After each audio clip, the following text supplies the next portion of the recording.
Naitala sa 42% ang bilang ng mga Pilipinong nagsasabing hindi na sila mahirap. Base sa survey ng Social Weather Stations na isinagawa nitong Abril. Ayon sa survey, patuloy na bumababa ang self-rated poverty ng bansa.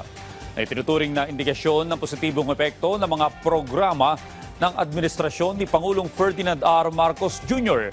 Ang pagbaba ng poverty incidence ay bunga ng iba't ibang inisyatiba ng pamahalaan para mapabuti ang food availability at affordability, edukasyon at social welfare. Malaking dahilan din dito ang mga hakbang ng gobyerno para pagaanin ng epekto ng mga suliranin sa small-scale businesses, public utilities, transportasyon at kaligtasan sa mga lansangan.